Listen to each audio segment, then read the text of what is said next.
Well, again, welcome everyone. I'm delighted that you joined us today for another webinar in a series we're calling On the Right Track, the Transformative Potential of Rail. And in that series, today's webinar is Designing California's Rail Future, Lessons from Foster and Partners. So again, I'm Asha Agrawal, and I work with the Mineta Transportation Institute at San Jose State University. At MTI, I'm the education director, as well as the director of MTI's National Transportation Finance Center. MTI's mission is to increase mobility for all by improving the safety, efficiency, accessibility, and convenience of our nation's transportation system. And at the Institute, we accomplish this through surface transportation research, technology transfer, that's events like today, supporting education in transportation, and then workforce development. MTI currently leads 2 competitively selected consortia of multiple universities engaged in this work. And on the subject of workforce development, people attending this webinar may be interested to learn that MTI sponsors an online graduate program in transportation management that offers specialized classes in high-speed and intercity rail management. And in fact, you can even earn a graduate certificate in high-speed rail management. And I'll emphasize again that this is an online program. We have folks from across the country who join us. So you should be seeing in the chat a link that presents some more information about the program. And if any of you are interested or have colleagues who might be, feel free to reach out to me directly, since I'm the person who runs this program. Now, back to today's webinar. We will explore lessons that California can learn from how world-class station design shapes mobility and communities. Angus Campbell of Foster and Partners will share lessons from both his international projects and also work on San Jose's Diridon Station and the California High-Speed Rail Project. Before we begin, I do want to also thank our co-sponsors for supporting this webinar and empowering us all to learn more about the benefits of rail. Our co-sponsors today are APTA's High-Speed and Intercity Passenger Rail Committee and the U.S. High-Speed Rail Association. 2 other just quick sort of housekeeping notes. Please note that the webinar is being recorded, and we will be sharing that later. Also, after the speakers give their presentations, we'll have a Q&A session, and you are welcome to enter questions into the webinar chat feature either now or later during the Q&A. So let me introduce our moderator for today, Eric Eidlin. Eric is the City of San Jose's Station Planning Manager, and he plays a leading role in the city's efforts to transform Diridon Station into a world-class multimodal hub. As a fellow of the German Marshall Fund of the U.S., Eric published a widely cited report on high-speed rail station planning in France and Germany.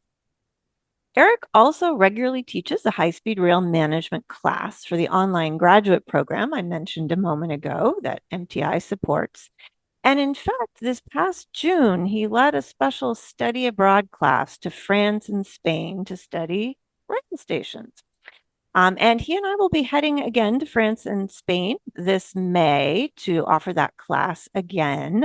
So if you might be interested, or again, if you have coworkers who might be, we're going to put into the chat a link to some information. It's not quite finalized yet, but it will be shortly. So would love to perhaps have some of you join us later for that. By the way, I should stress that it is open to anyone who has earned a bachelor's degree, as well as to current university students. So you don't have to be a San Jose State student at all to join this program. And with that, I would like to turn everything over to Eric. Welcome, Eric. Thanks so much, Asha. We have had a few technical difficulties this morning, so I just want to check. Angus, can we hear you? Yes, can you hear me? We can hear you just fine. We can't see you just yet, but I know, I'm really sorry. I don't know why my camera doesn't work. There is our technical problem. Oh, in any case, we'll try to mess with that a little bit as I introduce the session and you. But in any case, we can hear you just fine, and I think we'll be able to see your slides. So thanks everyone for joining. It's really great to see participation from far and wide, folks from really many parts of the world in the U.S. So today we're going to hear about a number of great stations in the world that we are fortunate enough to work with Angus on. Angus works for Foster and Partners architects based in London. And so the great stations of the world are more than just places for people to buy tickets and board trains. They are urban destinations in their own right. They provide reasons for people to pass through them even when they're not train passengers. Today, we will learn about a handful of stations that best exemplify this, including the expansion of St. Pancras Station in London. That's my backdrop this morning. We'll also learn about the City and Southwest extension in Sydney, where our guest designed 6 stations with integrated overbuild development, which opened last year in 2024. These projects provide tangible price and scale comparisons, real world context for California and for the project that I work on in my day job, which is San Jose Diridon Station. Our guests can offer insights on how other countries have found success in getting major infrastructure approved and funded efficiently and with broad public support.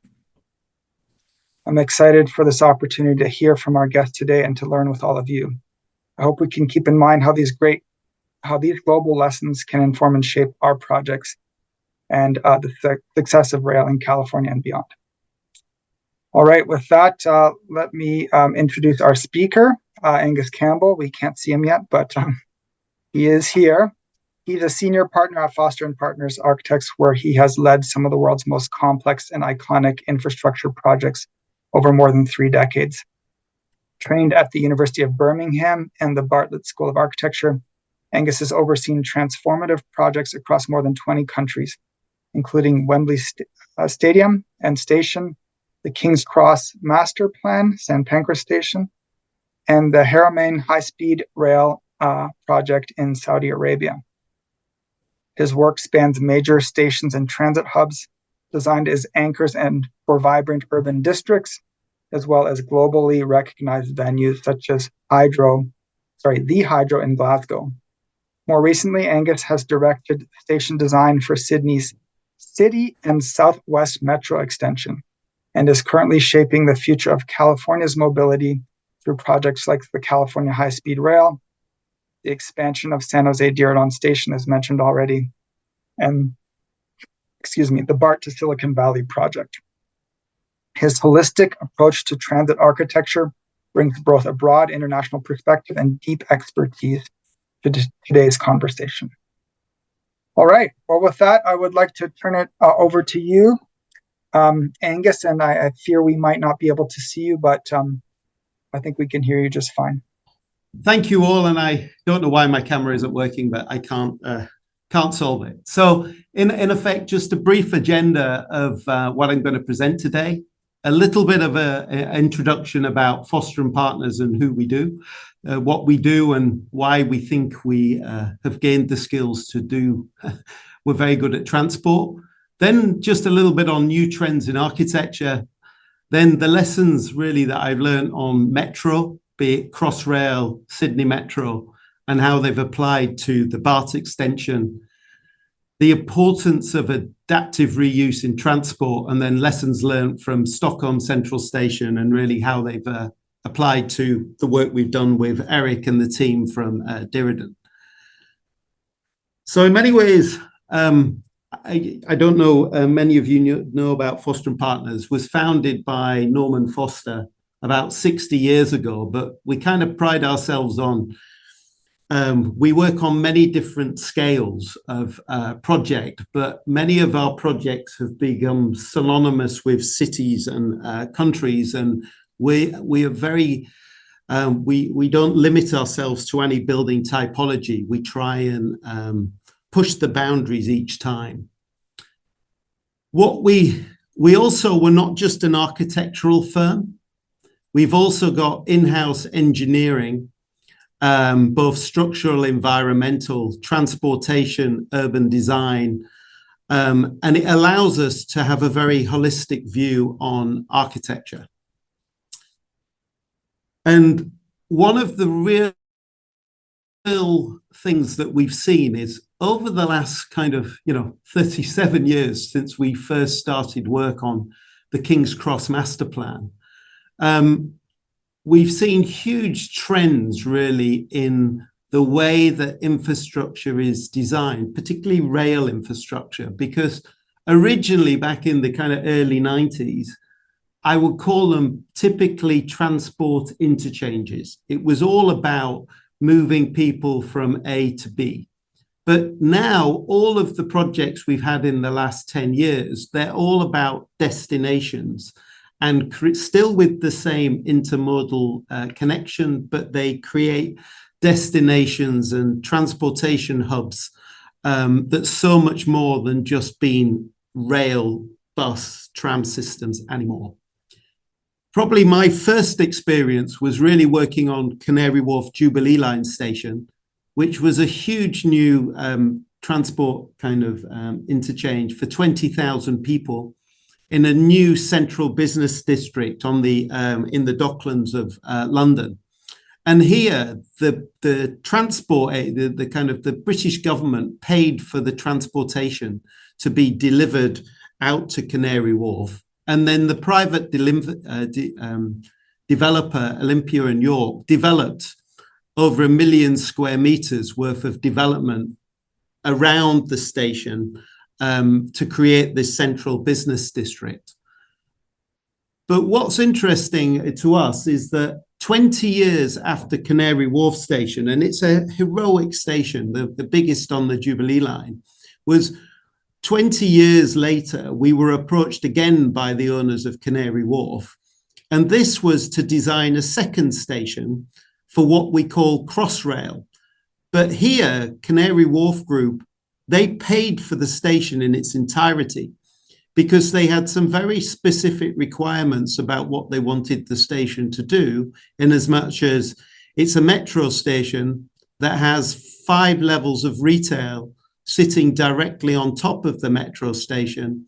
And then it has a public park on the top because the metro station's actually inside the water. And it also provides a direct link through to the, like a bridge for pedestrians and for traffic. And on the rooftop, there's a public park because we put the station inside the water, so we had to give a public asset.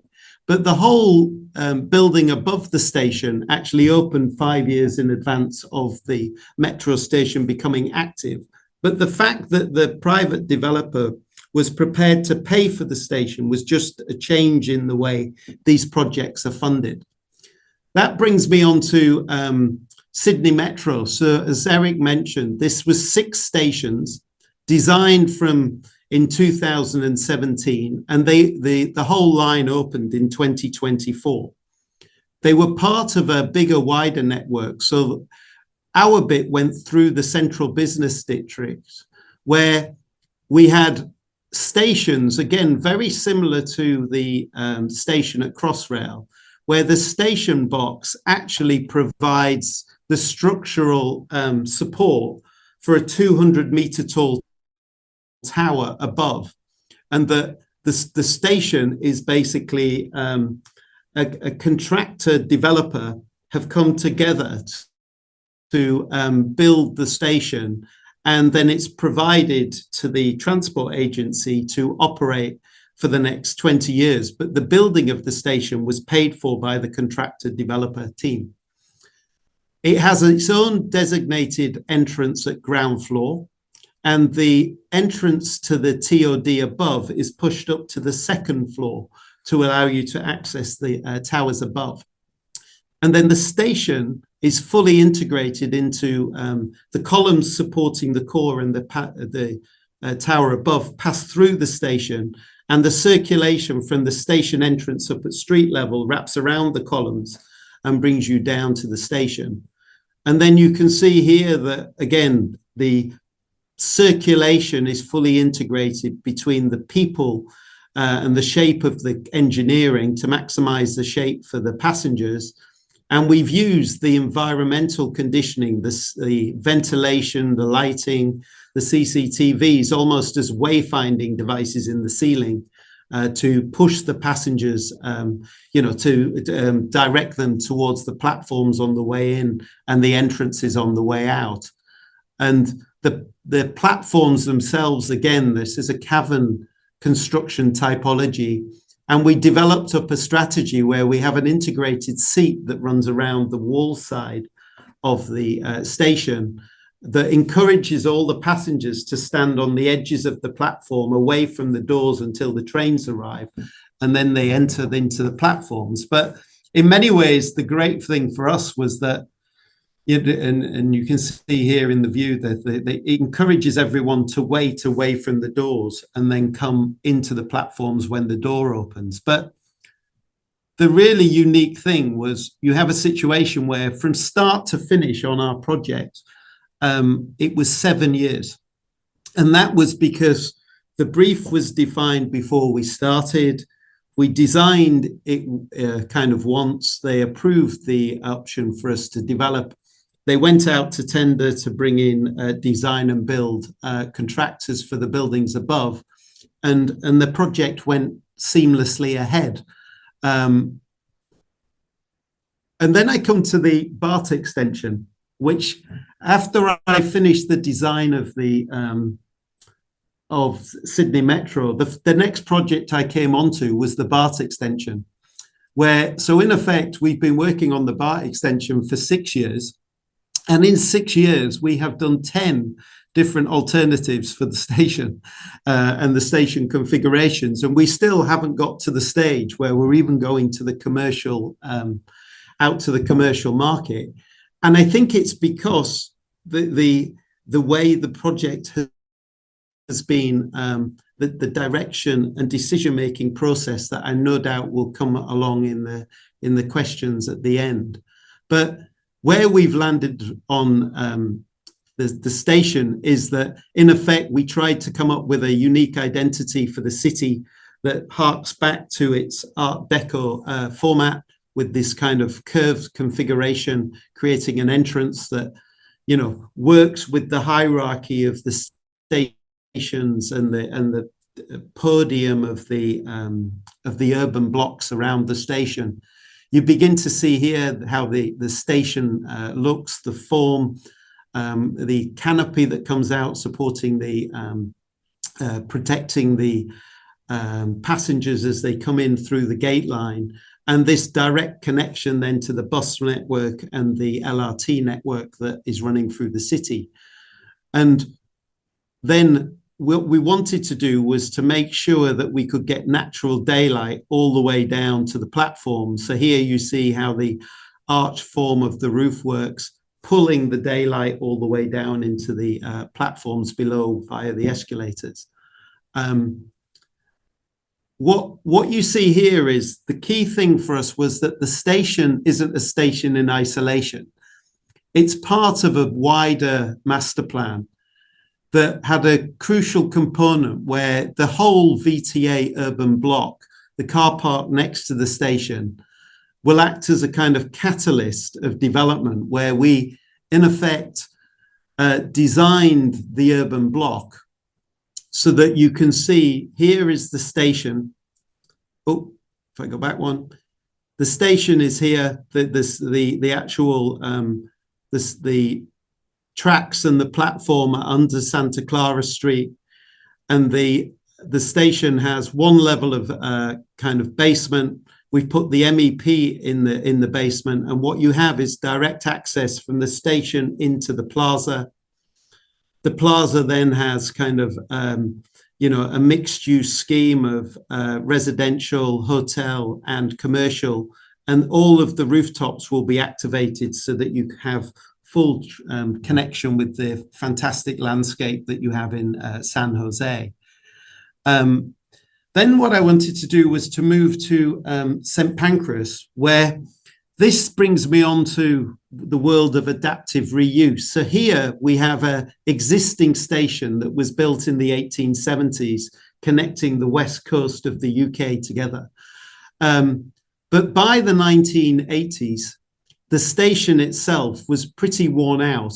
And because there weren't really any trains and it was in really bad disrepair. But the government, the UK government, made the strategic decision that it was very well connected to connect Eurostar. So the connection to Europe came into St. Pancras Station and then gave connection to the north of England. So we looked at the existing station and we realized that under the platforms, there was this whole area of storage where they used to bring barrels of beer from the north, store them under the platforms, and then bring them on, distribute them to the pubs of London. Well, we stripped out all of that storage and put all of the vertical circulation. So the passengers arrive at the upper level. They drop down into the undercroft where it's full of retail and they connect to all the different modes of transport and connect into the city of either side. And as the image behind Eric shows you, this is a really vibrant station now. It caters for 600,000 people every day. And it's the key centerpiece of what is the King's Cross Master Plan, where 50% of the people in this district are not even coming to use the train. They're actually coming for the vibrancy, the quality of the retail, the quality of the buildings around there, because they brought a university there, they brought kind of music venues there, and they all feed off each other. Another station where, again, we've given a lease of life to was Dresden Station, where, again, a station from the 1900s, but by kind of, the late 90s, it was pretty poorly run down. So what we did was refresh the station, in effect. We brought high-speed rail trains were coming into the station itself, so it was an upgrade in service. But we looked at the best bit, keeping the best bits of the station. So we, in effect, kept all of the historic structure, the building fabric, the configurations of the platforms, but we took up the old roof structure that you can see here. So the old roof structure was kind of this lovely wrought iron arches, but it had a lot of solid roof that meant that the platforms were not very nice environments. And by removing the solid roof structure, the solid roof membrane, and changing it to a membrane roof, it completely transformed the way that the platforms were utilized. And we rebuilt, refitted out all of the buildings around there to kind of improve the way that they operated, to provide kind of 20th century facilities that serve it. And it's now one of the kind of the busiest hubs on the rail network in Germany. Another project that we think is very relevant as well is Sydney Central Station, where this is a terminus station, the main central station in the middle of Sydney. But what we did when we built the City and Southwest line, which was the metro system I showed you before, they wanted a connection that came directly into the historic station. And how did we do that? So what we actually did was we brought the station under the historic station, so it's one level down, and we kept the historic station where it is. It's the building to the right-hand side, but we dug out the space underneath it. So you actually, the passengers enter under the historic station, and then they pass through this sunken courtyard and then pass down into the metro the metro beyond. But what it does is it allows the existing station to still remain the centerpiece of the new station, but allow a far greater number of passengers to pass through it. And you'll see how we've used this idea on Diridon Station, we believe, to great effect. And then the British Museum, it's not a railway station, but it's a great example of how adapting a historic building can give by removing some of the elements. Because if you see the British Museum, you can see this central courtyard with the circular reading room. And if you look around the reading room, you can see these smaller buildings, and they're actually later additions after the historic building was built.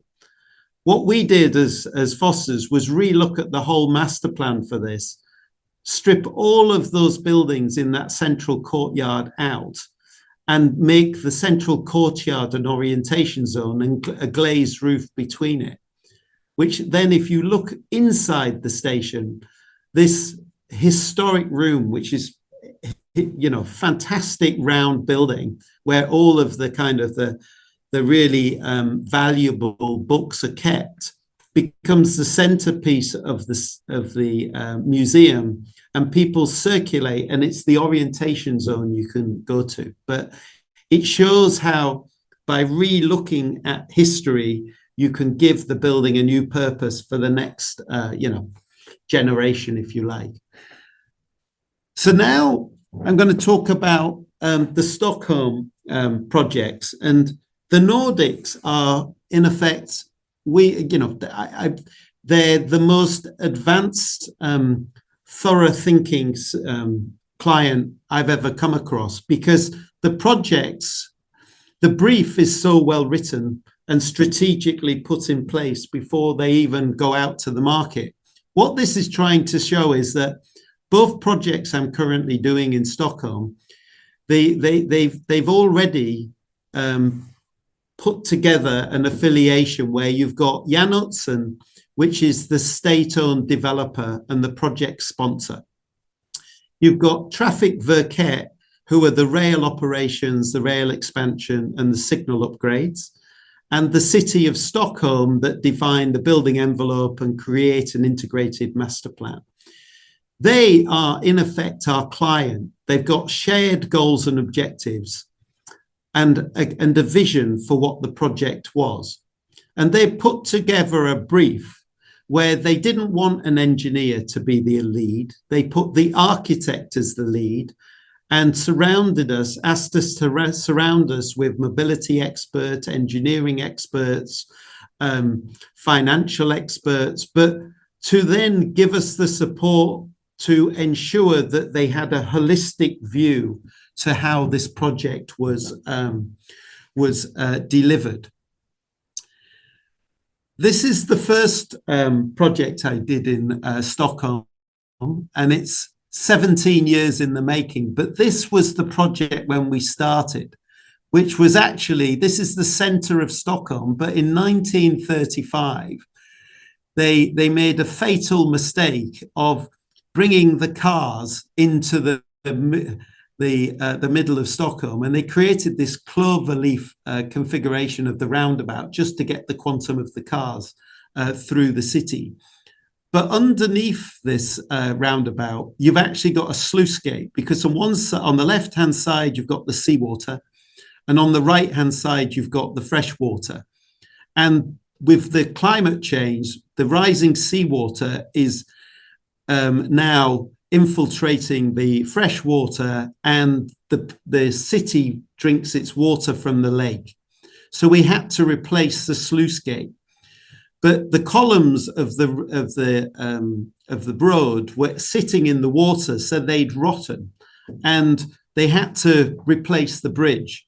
So what they asked us for was a vision of what to do, and we came up with this strategy of consolidating the cars, double stacking the cars, so going from 12 lanes of traffic to 6 lanes of traffic, and bringing the people, replacing the sluice not having any columns, so it's a bridge that spans from one side to another, but allowing the people in the city to reconnect with the water that wasn't there before. The cost was the same, but the city gets so much more. So now I come to Stockholm Central Station, which is, Stockholm is a city on the water that's made up out of 29 different islands. But what is very important is the way that the city connects to the water. And here you can see how the old city, the streets all came to connect to the water so that people could maximize the use of the water.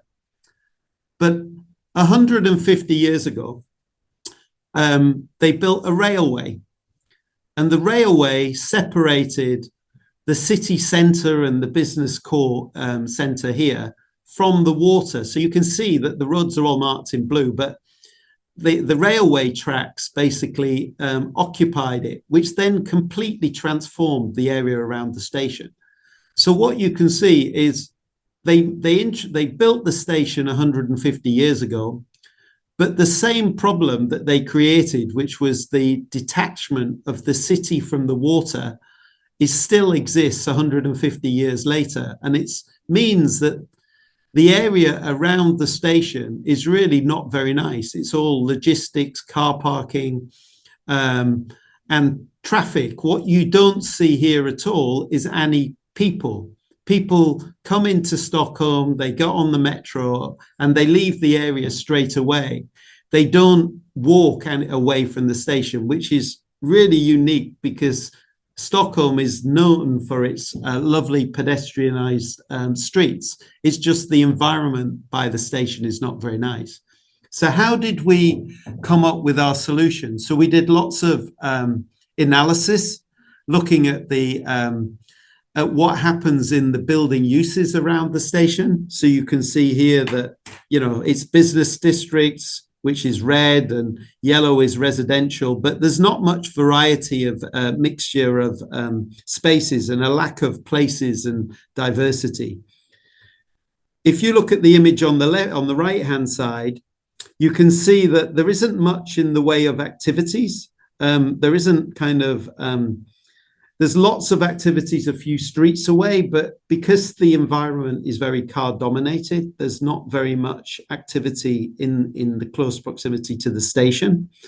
But what it does have going for it, obviously, is it's very accessible because it's got bus stops, metro stops, tram stops, all within a 5-minute walking distance. But the major traffic roads which they built around the station means it's very hostile.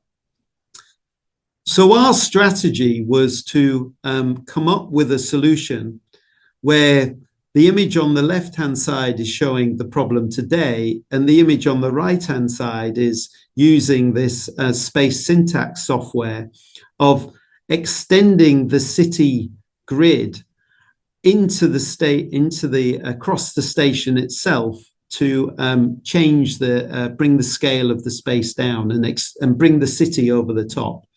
So this is some analysis we did of the city itself, where you can see each of these colors represents the different things where, the purple one is really city life, the red one is restaurants, and the orange is things. But when you get to the station itself, which is the void in the middle, there's no activity. So it's kind of devoid of activity. And by our proposal, we wanted to bring the life of the city and the extension of the urban pedestrianized friendly environment into the city itself, so we could bring the life into the city. The project's really complex in terms of how it's ordered, because it's got underground metro, it's got a connection to the city itself. The railway tracks are actually at grade. So the brief of our project was to extend the railway, build a deck over the top of the railway that we could provide activation on, and then build buildings on top of the deck, because they'd worked out that this is a zero cost to the public purse, because the cost of the deck and the modification to the railway is paid for by the value created in the buildings above the station. So in effect, we have 155,000 meters squared worth of development that is sitting above the station. So now I'm going to show you a series of movies that explain what we did, which was each one of these colors. You see the existing central station, and then these three metro lines that are underneath the road, the city terminal, which is a bus station, and the Yolanda Express, which is this station to the airport. Here you see the expansion of the railway tracks. This is a central tunnel. And what we did was, in the existing condition, there are 4 modes of transport, each have different entrances, and they're about a 15-minute walk away from each other. What we did was bring them all together into one entrance. Then here you see how that's the next one. And then here, the strategy was to build a deck that connected 3 bridges that went over the platform. And then we looked at the neighborhood around the station to see what these urban blocks, that we call them Clara blocks, they're the size of the whole of the city grain of Stockholm. And we found that by adopting the same principles from history, we could recreate the same 6 urban blocks without breaking the skyline, creating the street widths the same. And this last phase is showing you the phasing strategy we have to build the 6 buildings while allowing the original state to remain operational. A key component in Stockholm is because they only really have sunshine for 6 months of the year. And therefore, the orientation of the streets in the east-west direction were designed following the principles of the Clara block so that you could get good sunlight into the streets, which is very important in the months that it's there. And the idea of the signature idea of the railway and arches became a signature for the new station. So it's a motif that runs through all of the architecture. We also then, having defined the urban blocks, we then looked at the urban tools that the architects had used over the last 100 or 200 years, as the city has done, to create really nice public space around the blocks, where we chamfered the corners to create these kind of pocket parks. We lowered the buildings to the primary views. We picked up the prominent buildings where the streets were wider, and we pushed back the roof terraces to minimize their impact to the street level. We also activated the ground plane on every block. So in effect, it's all retail and activities inside the blocks. We have a mixed program. So here we have residential, hotel, and office buildings in there. So it's a proper urban district. All of the rooftops have green roofs, and we created a public park facing the water.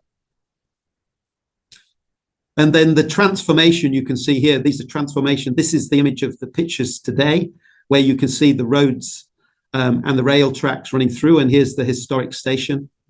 Our strategy was to be very respectful of the architecture that was here, but in effect, you see the same blocks, but we worked very hard to try and create modern architecture that reflected the history of it, and we feel matches the look and feel of Stockholm. Here you can see the moves that we did, where we moved, there is an access tunnel that runs under the tracks. That tunnel connects to all of the platforms. It also connects into the metro system, which is already in existing. Here in green, you see the new station platforms, which are elongated to create with the extra capacity in the station. You see here the column positions, because we had to develop column positions that could allow for the tracks to be moved independently of the station. And we created our own logistics center on one side, so that all the logistics for the station and the neighborhood could be brought in from a logistics center outside of the city. Right. That's the next one. We also did a piece of work where one of the stations, if I go back, the existing condition around the station is that you have this very big road network that was part of a highway system that was designed in the 60s, but there's hardly any cars on the highway. It was oversized.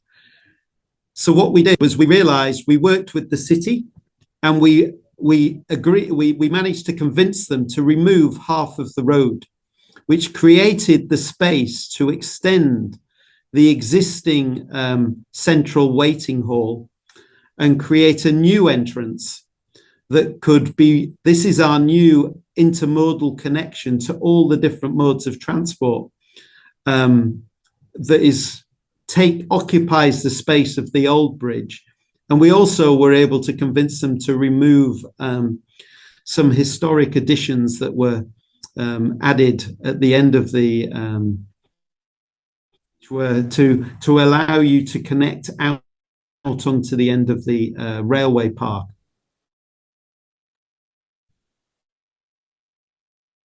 Showing you the before and after views. So this is the existing condition. Oh, sorry about that.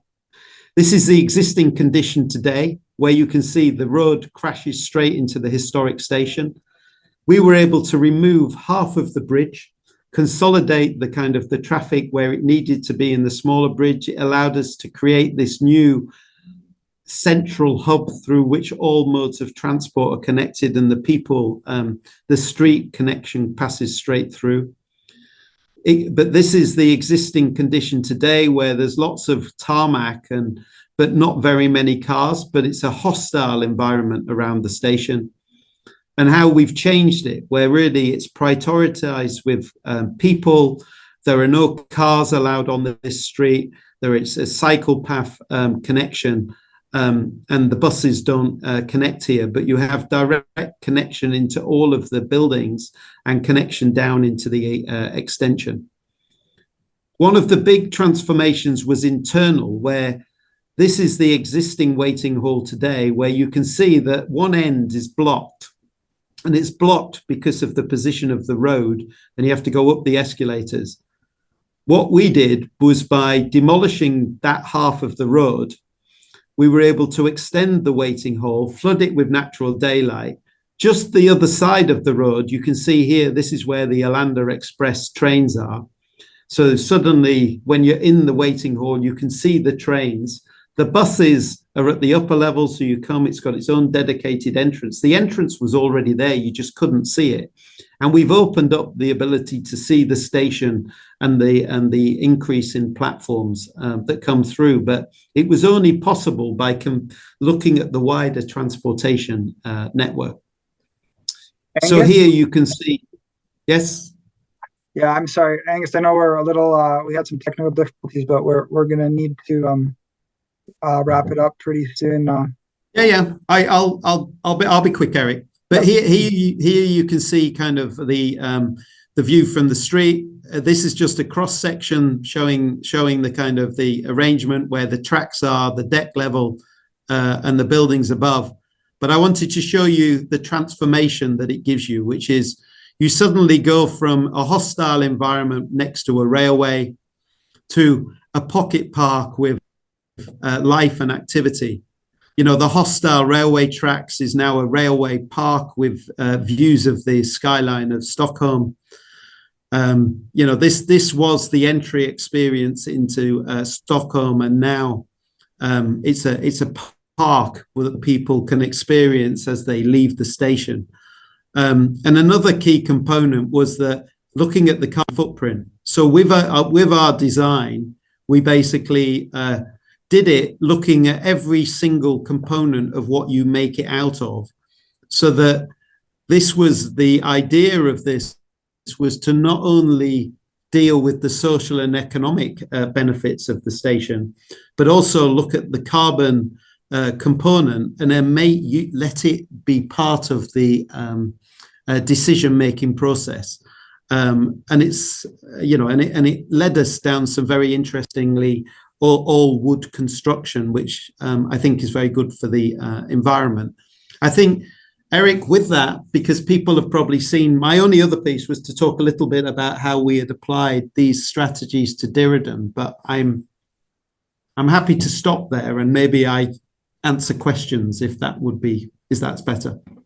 Why don't we quickly touch on the lessons learned slide without going into the details of Diridon. I think that would be helpful. Yeah. Well. Oh, that's the slide at the end. Sorry. Yeah. I'm gonna go. So yeah. So in many ways, I guess my key, takeaways for success are: make sure that brief is defined before you start. Understand, get the transport agencies and the cities to define the brief first. Project governance is key, because as you see the Nordic examples, it doesn't matter that there's a change of government. The mayor changes, the city officials change. The people, they make the decision and then they stick to it. And the future generations are part of the delivery, not the decision-making progress. And as I've seen on BART in particular, the people change, the ideas change, and it stagnates the process. A key component which has been very successful on Diridon, which is you have 5 different transit agencies, but we spent time with each of them, working together with them to align goals and objectives at the outset. So how do each of the agencies and the city measure success? The crucial component of integrating all modes of transport, don't forget why you're building the transportation system. You want to make it. Stockholm's a classic example. We haven't moved the transit. We've just moved the way people connect to it. So it's in how you look at that. And it was a key part of the success that we did on Diridon. Number 5 was really think of stations as destinations, not just transit systems. And then the 6th one I really did was the public sector shouldn't have to fund transportation on itself. Every single project that I'm working on is actually really has value capture mechanisms of the future value of what the transit can bring to the community built into the procurement process, because the private sector wants to invest in public transport if it's able to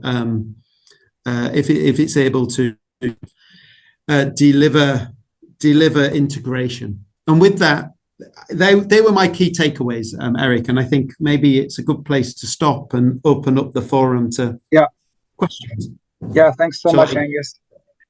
Thanks for that tour around the world. I think we all learned a lot. I think you touched on a lot of key themes that I and others have also presented on, that we've talked about in past webinars. So the station projects, the urban project that, I think the Stockholm example that really exemplifies that really well, the station and the surrounding development knitting together the urban fabric.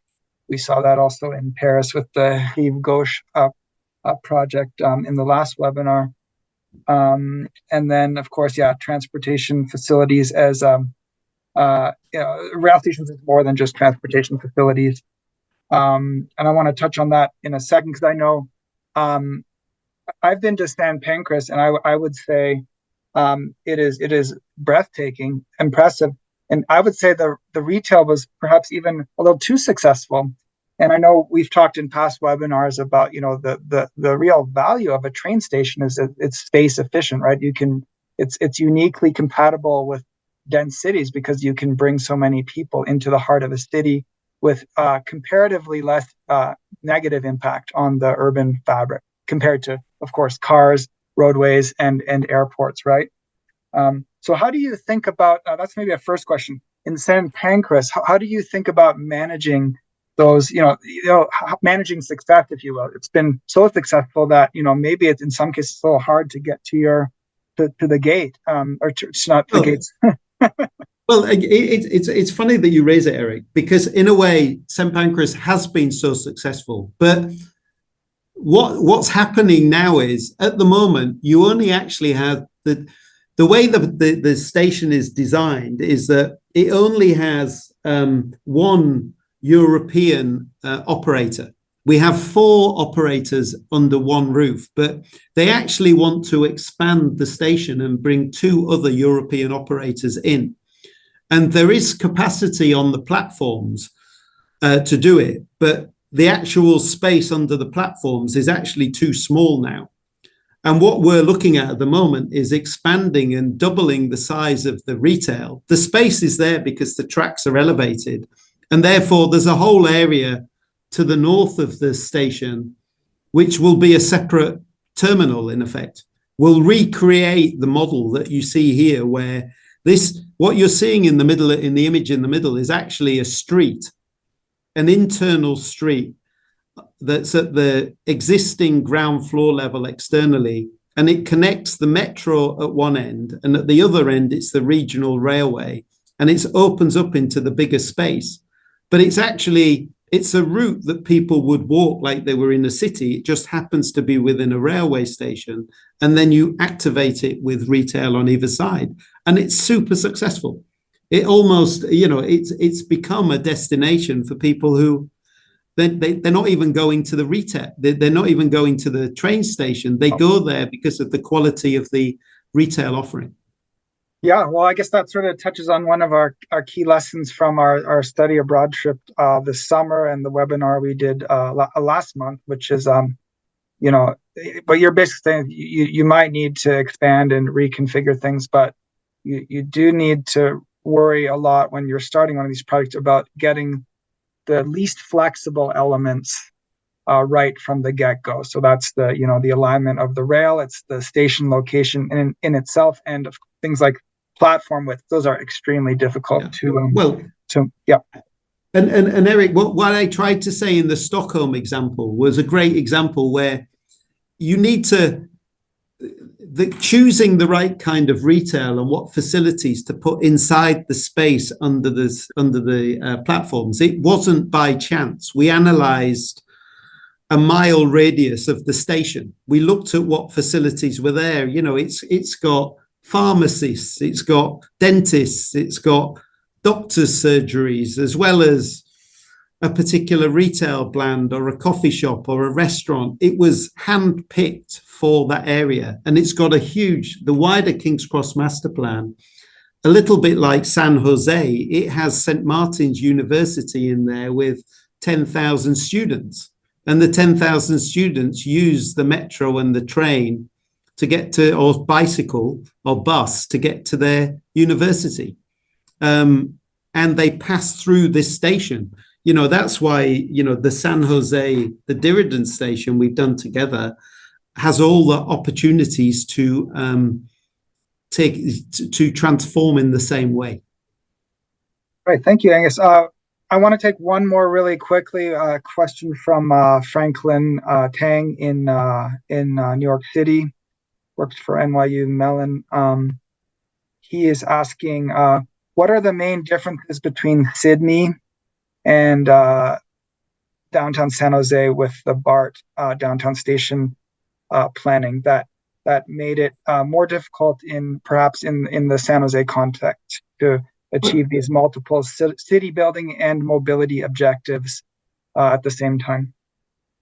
Well, as I think I tried to highlight, was the difference with Sydney was the government, high level, the premier of Australia made a commitment to New South Wales that you must build the city and southwest extension I want it operational in 7 years.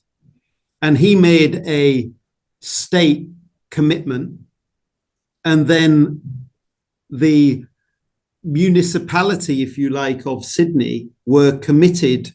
That was their direction. You must make this operational in 7 years. They had done a reference design and defined where the stations were, but we were then commissioned with the job of integrating the stations and the TOD, because the TOD, you've got a 200-meter tall tower sitting above the station, and the tower pays for the station. And then the contractor developer build that station, and then they gift it back to the city who operate it. That's the model. And they let us design it. We had to get sign-off from all levels of the organizer, Sydney Metro, the New South Wales government, and Premier. But once we had sign-off, the process was done. Yep. It went out to tender. They committed to it. They signed contracts, and then the developers came on board, and the buildings above the station changed a little bit, and they got tailored to the developers' requirements. But there was a commitment to do it. Gotcha. In BART, it hasn't been like that. Every time there's a change in government or change in personnel, they all tinker and change it. And therefore, you're back to square one. We haven't managed to get out to tender to bring the private sector in. And it's the difference, I think, between federal control, state control, municipality control. It's the governance of the project. That's why my point number 2 sits here. You have to get that right. And it's the same thing in the Nordics. The decision is made for the good of the city, and then everybody else their part is to deliver it, not reshape it. All right. Thank you so much, Angus. Yeah, the governance is obviously key. Obviously, we could do a separate webinar on how this is achieved in some of the federal countries of Northern Europe, with this, strong desire for local control and a lot of local funding, which are key characteristics of our system here. In any case, thank you very much to everyone for tuning in. I know Kat just dropped in the chat information about our next webinar, which is called From TikTok to Transit, Storytelling for Emerging Mobility. That'll be on October 27th at noon. So registration information in the chat. And with that, I would like to thank Angus very much for sharing all of his wisdom and insights. And feel free to contact me if you have follow-up questions. I can be reached on the San Jose Moneta website. And I hope some of you will consider joining Asha and me next after Memorial Day next year for our second study abroad trip to Spain and France. Thank you very much. Have a great day.